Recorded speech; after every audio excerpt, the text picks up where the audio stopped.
अस्सलामुअलैकुम वरहमतुल्लाहि वबरकातुहू। कैसी हैं तमाम बहनें? होपफुली तमाम ठीक ठाक होंगी। मैं भी अल्हम्दुलिल्लाह बिल्कुल ठीक हूँ। और आज का जो है ना वो व्लॉग मैंने मगरिब के टाइम से स्टार्ट किया, मतलब कि अभी मैंने अफ्तारी जस्ट फिनिश की है, उसके बाद से मैंने व्लॉग शुरू किया है। तो बस आज व्लॉग बनाने का दिल बिल्कुल भी नहीं कर रहा था, लेकिन अभी थोड़ी बहुत हिम्मत करके मैंने कहा चले कुछ शूट कर लूँ, फिर शेयर जो है ना जब भी टाइम मिलेगा आप लोग के साथ कर लूँगी। और यहाँ पे ना मेरे एक ड्रॉर डिवाइडर का बहुत ज़्यादा ख़राब हो गया था, तो उसमें से सारा सामान बाहर निकाला हुआ है और ये कज़न जो है ना वो आके इसको सॉर्ट कर रहे हैं। अच्छा, अभी ईद पे आपको पता है कम टाइम रह गया है, रमज़ान के 3 जुम्मे गुजर गए देखते ही देखते। मुझे तो इतनी हैरत हो रही है कि 3 जुम्मे रमज़ान के गुजर चुके हैं। हमारी ज़िंदगी जो है ना इतनी तेज़ रफ्तार है। आज ना मुझसे अफ्तारी बिल्कुल भी नहीं हुई, सर में शदीद दर्द था। और इधर फ़ायका मगरिब की नमाज़ पढ़ रही है और साथ साथ में अपनी जो है ना वो ब्लैक कॉफ़ी पी रही हूँ।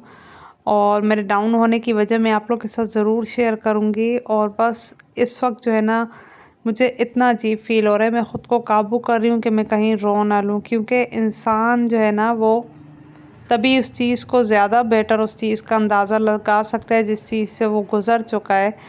और आज ही जो है ना जब ये जिस दिन मैं ये व्लॉग कर रही थी उसी दिन जो है ना ये हादसा पेश आया है। आपको पता है आस पड़ोस में बहुत सारे ऐसे लोग रहते होते हैं जिनको हम रोज़ परोज़ मिलते नहीं हैं, लेकिन हम उन्हें जानते हैं, उनके साथ मेल मिलाप होता है। तो उन्हीं फैमिलीज़ में जो है ना वो एक फ़ैमिली है जिन्होंने माशाल्लाह माशाल्लाह से अभी अपने जो है ना वो बाड़े बनवाए हैं, अभी उन्होंने अपनी लाइफ जो है ना वो सेटल की है। और उन भाइयों ने अपने घर बनवाए हैं और वहाँ पे जो है ना उनकी बहू अचानक से किचन में गई है और कुछ भी नहीं था, किचन बिल्कुल खाली था, घर पे भी कोई नहीं था। अचानक से वो किचन में गई है और उसने सिर्फ स्टोव चालू किया है। पता नहीं रात में किसी से गैस खुला हुआ छूट गया था या कुछ हो गया था। जैसे ही उसने स्टोव खोला फ़ौरन ही सब कुछ फट गया और वो लड़की जगह पर जलकर राख हो गई। मैंने जब ये न्यूज़ सुनी, जब मैंने ये हादसा देखा, मेरे रोंगटे खड़े हो गए। आप यकीन करें उसके 4 छोटे-छोटे बच्चे थे। एक बेटा जो भी उसका था वो 1 साल का था और 1 साल का बच्चा बहुत छोटा होता है। तो मैं समझती हूँ इस चीज़ को कि अल्लाह पाक किसी पर भी जो है ना वो ये आज़माइश ना लाए, किसी मुसलमान पर भी नहीं। तो 3 दिन तक वो ज़िंदा थी, उसके बाद उसकी डेथ हो गई। तो अब सब लोगों ने उसकी मग़फ़िरत के लिए बहुत ज़्यादा दुआ करनी है। और वो एज में हमारी तरह थी, क्योंकि हमारी भी शादी को 13 इयर्स तो हो चुके हैं।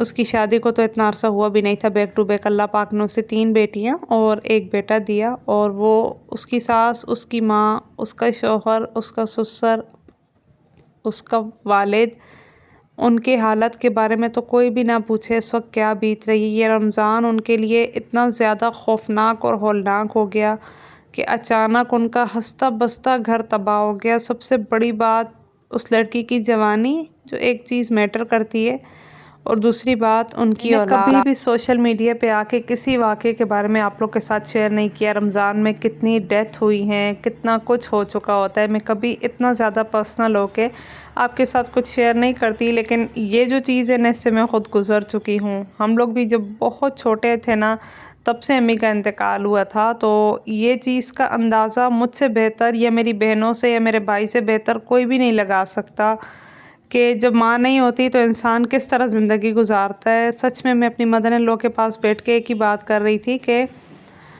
वो उसको तो जाना था, वो चली गई, उसके मुकद्दर में इतनी ही ज़िंदगी थी, लेकिन पीछे जब उसने बच्चे छोड़े, उन बच्चों का जो हाल हशर होने वाला है उस चीज़ का अंदाज़ा कोई भी इंसान नहीं लगा सकता। सिर्फ वही बच्चे लगा सकते हैं जो ज़िंदा हैं इस वक्त। अच्छा, उसके बाद से उनके घर में ये हाल है कि उनके घर में चूल्हा भी नहीं चल रहा। सब, उनका घर इतना ज़्यादा खामोश हो चुका है। अभी अभी उस लड़की का न्यू घर भी बना था, सुना है अभी उसमें कलर वगैरह नहीं हुआ था, न्यू घर बना था। तो हम लोग ना छोटी छोटी बातों पे अल्लाह ताला से शिकवे करते हैं, गिले करते हैं। अल्लाह ताला आप हमें घर नहीं देते, अल्लाह ताला आप हमें ये नहीं देते, फ़ला नहीं देते। हमने कभी भी अल्लाह ताला से ना अपनी आफ़ियत, अपने बच्चों की आफ़ियत, रिस्क रोज़ी देने का वादा अल्लाह ने हर इंसान, हर मुसलमान से किया हुआ है, और हम लोग इस चीज़ को नहीं समझते हैं। और हम अल्लाह ताला से उन चीज़ों की फ़रियाद कर रहे होते हैं जो हमारे हक़ में बेहतर होती ही नहीं है। तो इस वाक़े के बाद मेरा दिल उस दिन से इतना ज़्यादा उदास है। पता नहीं कितने दिनों बाद मैं ये व्लॉग अपलोड कर रही हूँ, मुझसे नहीं हो रहा था। इसी वजह से, क्योंकि मैं बहुत ज़्यादा डिप्रेशन में थी। मुझे एकदम से ना, अच्छा मैं रात को सोई, नींद में भी अम्मी आई, वो मैं ख्वाब में ना, वो कहते हैं जब आप दिन भर किसी चीज़ के बारे में सोचते हैं तो आपका सपना भी उसी तरह होता है। अम्मी आई हैं, मैं रो रही हूँ उनको गले लग के, और मैं इतना रो रही हूँ, इतना रो रही हूँ कि वो परेशान हो गई है कि इतना क्यों रो रही है। और बस मैं अजीब-अजीब से हालात देख रही हूँ। एक तरफ देख रही हूँ बच्चे रुल रहे हैं, बस अजीब कैफ़ियत थी। मैं पूरी रात, मुझे नींद नहीं आई।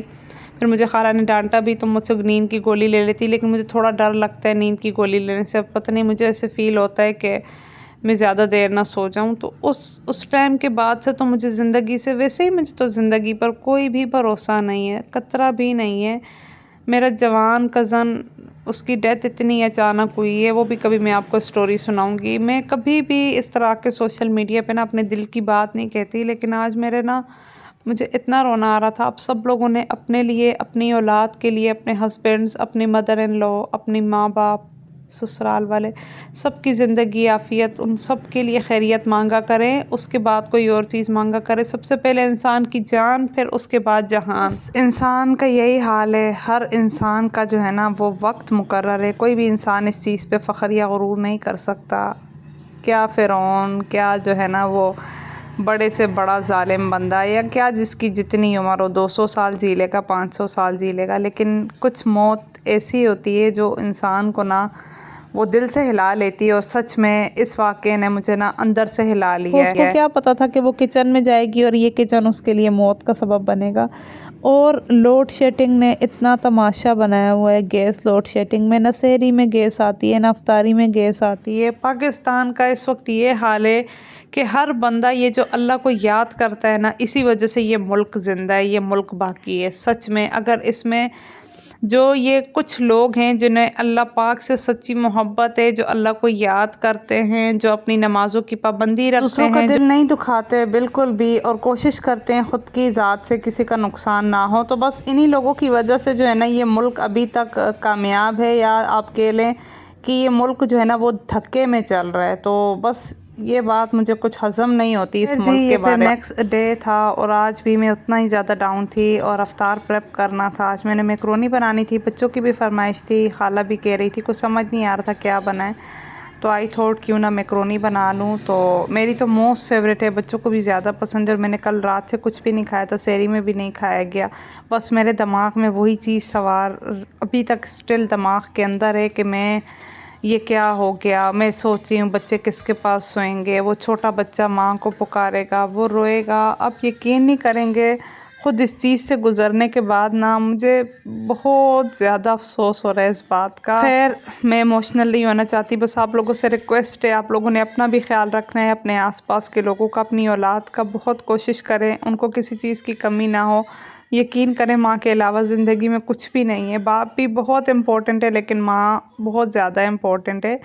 और बस मैंने जो है ना साथ में सारी चीज़ों को तैयार करके पहले ही रख लिया था, और उसके साथ मैंने चिकन भी बॉयल करके रख लिया था। फिर चिकन को मैंने फ्राई किया, फिर मैंने उसके रेशे रेशे किए, और साथ सब कुछ आप लोग के सामने आप लोग देख रहे थे। और अब मैं जो है ना फाइनली मसाला बना रही हूँ। अच्छा, हर इंसान का जो है ना वो कुकिंग का टेस्ट और कुकिंग का स्टाइल चेंज होता है। तो मुझे इस तरह से मैकरोनी बनाना पसंद है। मैंने एक बार अपनी कज़न्स को खिलाई थी, उन्हें बहुत पसंद आई थी। वो कह रहे थे हम लोग इस तरह से नहीं बनाते हैं। मैं बहुत ज़्यादा एफ़र्ट्स करके बनाती हूँ। और यहाँ पे सामने आपको स्पेगेटी भी बॉयल होती हुई नज़र आ रही होगी। खाला को मैकरोनी नहीं पसंद, पास्ता नहीं पसंद, वो स्पेगेटी पे खुश होती हैं। तो मैंने कहा चलें उनके लिए जो है ना यही मसाला थोड़ा सा निकाल के स्पेगेटी में डाल दूँगी, तो चलें वो भी खुश हो जाएगी, हम भी खुश हो जाएँगे।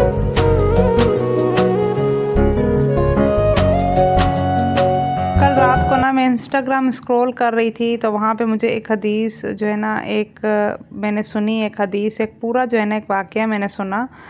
तो वो इस तरह से वो बात कर रहे थे कि एक इंसान बेहद रोता है, हद से ज़्यादा रोता है, इतना रोता है कि उसकी बस हो जाती है।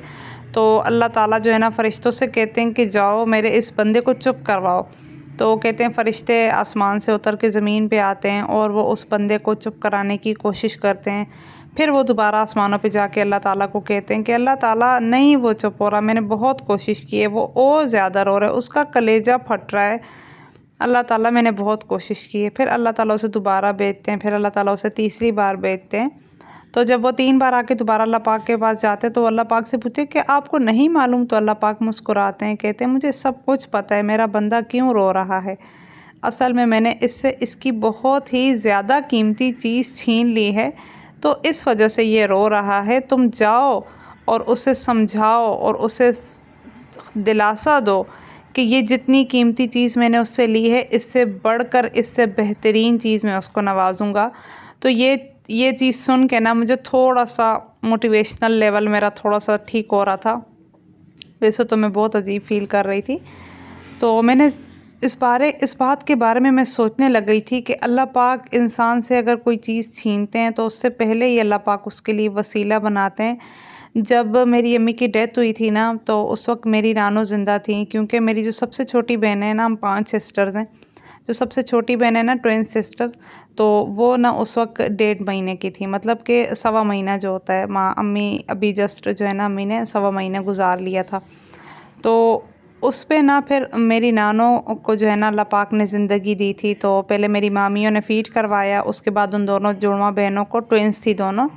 फिर मेरी नानो ने 3 साल तक कंटिन्यूस इस तरह पाला जैसे नानो अभी जवान है और उनके यहाँ अपनी औलाद हुई है। जिस तरह से माँ सारी रात जागती है, अपनी औलाद को देखती है, उनकी एक-एक चीज़ का ख़्याल रखती है। और दूसरी बात, रात में जो है ना वो नानो तो फ़ीड नहीं करवा सकती थी, क्योंकि ऑब्वियसली नानो की एज ज़्यादा थी और कोई ज़रिया भी नहीं था। तो नानो उनके लिए रात को जो है ना दूध बना के रखना, उनके बिस्किट्स रखना, उनको वॉशरूम लाना ले जाना, वो अपनी बूढ़ी हड्डियों पे 3 साल तक उन्होंने मेरी दोनों जो जुड़वा बहनें हैं उनको संभाला।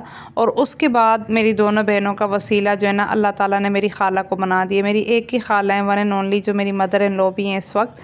तो बस फिर उन्होंने जो है ना ये दोनों बच्चियाँ नानो से ली थी, और ये नानो ने तब दी थी जब नानो की इस दुनिया में आखिरी रात थी। उन्हें खूब अंदाज़ा था कि अगला दिन मेरा आखिरी है, और वो दोनों बच्चियों को गले लगा लगा के रो रही थी। उस वक्त हम लोग बहुत छोटे थे, हमें कोई समझ नहीं थी कि ज़िंदगी में क्या चल रहा है क्या नहीं।